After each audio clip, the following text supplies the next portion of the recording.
বন্ধুরা, আমার আজকের রেসিপি প্রদীপ পুলি পিঠা। এই পিঠা যেমন আকর্ষণীয় দেখতে তেমনি স্বাদেও অতুলনীয়। এই পিঠা বানিয়ে যাকেই খাওয়াবেন সেই আপনার ফ্যান হয়ে যাবে, একটা খেলে আরেকটা খেতে চাইবে। সম্পূর্ণ ভিডিওটা দেখার অনুরোধ রইল। দেখে নেওয়া যাক আমার আজকের রেসিপিটা। নমস্কার বন্ধুরা, আমি পাপড়ি পদ্মাবতী ফুড ক্রিয়েশনে আপনাদের সবাইকে স্বাগত। প্রথমে গ্যাস জ্বালিয়ে একটা কড়াই বসিয়ে দিয়েছি আর দিয়ে দিলাম 1 কাপ ঘন করে জাল দিয়ে রাখা দুধ। এরপর দুধটা যখন খুব ভালো করে একটু ফুটে যাবে, আমি এখানে দিয়ে দিলাম 2 চামচ চিনি।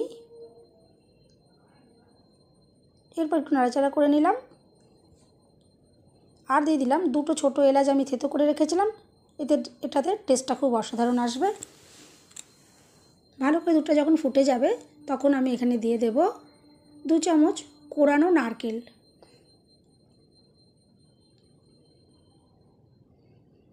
এরপর আবার একটু নাড়াচাড়া করে নেওয়ার পর আমি এখানে দিয়ে দিচ্ছি 2 চামচ গোবিন্দভোগ চালের গুঁড়ি। এতে কিন্তু সুন্দর গন্ধ আর টেস্টটাও খুব ভালো আসবে। এটা দেওয়ার পর গ্যাসের ফ্লেমটা একটু লো করে নিয়ে ভালো করে নাড়াচাড়া করে একটা ক্ষীর আমি রেডি করে নেব। এভাবে নাড়াচাড়া করে নিয়ে একটা ক্ষীর আমি রেডি করে নিলাম। যখন এরকম অবস্থাটা হয়ে যাবে এই সময়তে নামিয়ে নিতে হবে। এরপর গ্যাস জ্বালিয়ে কড়াই বসিয়ে আমি দিয়ে দিয়েছি 1 বাটি জল আর দিয়ে দিয়েছি স্বাদ মতো নুন, দিলাম 2 চামচ চিনি আর 1 চামচ কোরানো নারকেল।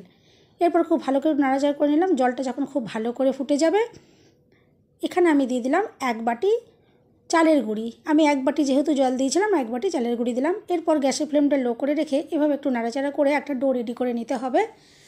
এভাবে ডোটা রেডি হয়ে গেছে। আমি গ্যাস অফ করে 10 মিনিট চাপা দিয়ে রেখে দিয়েছিলাম। 10 মিনিট পর আমি নামিয়ে নিচ্ছি ডোটা। এরপর খুব ভালো করে মেখে নিতে হবে।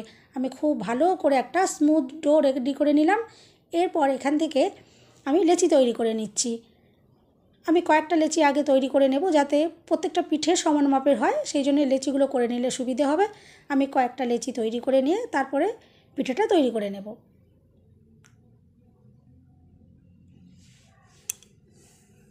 এভাবে কয়েকটা লেচি রেডি হয়ে গেল।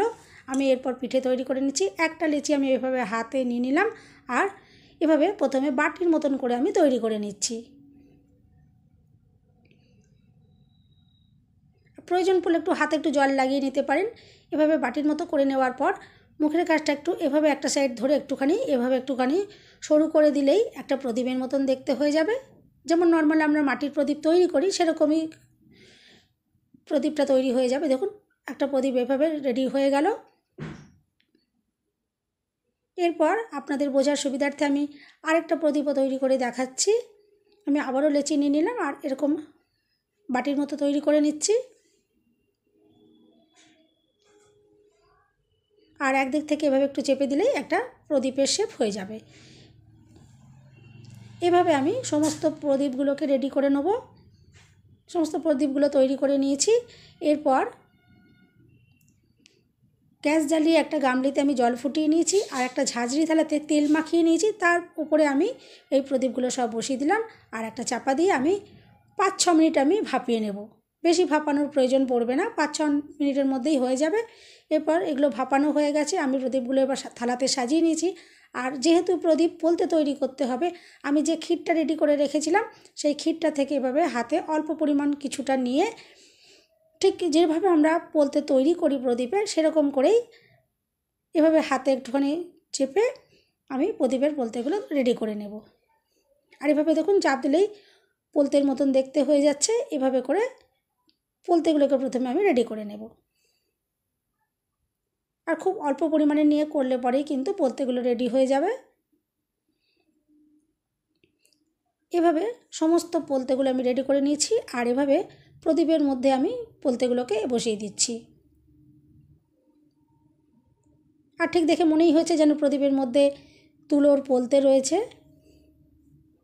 এভাবে একটা করে পোলতে দেওয়ার পর প্রদীপে যেহেতু 2টো করে পোলতে থাকে, আমি এখানে আরও একটা করে পোলতে দিয়ে দেব।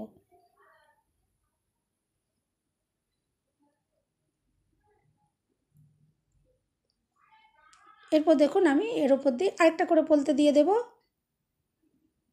প্রদীপে যেমন 2টো পোলতে থাকে আর পোলতে দেওয়ার পর দেখুন কতটা অসাধারণ দেখতে লাগছে। বন্ধুরা, রেসিপিটা যদি ভালো লাগে অবশ্যই কিন্তু চ্যানেলটা সাবস্ক্রাইব করে অল নোটিফিকেশান অন করে রাখবেন, যাতে আমি যখনই নতুন ভিডিও আপলোড করব সঙ্গে সঙ্গে নোটিফিকেশান সবার আগে আপনার কাছে পৌঁছে যাবে।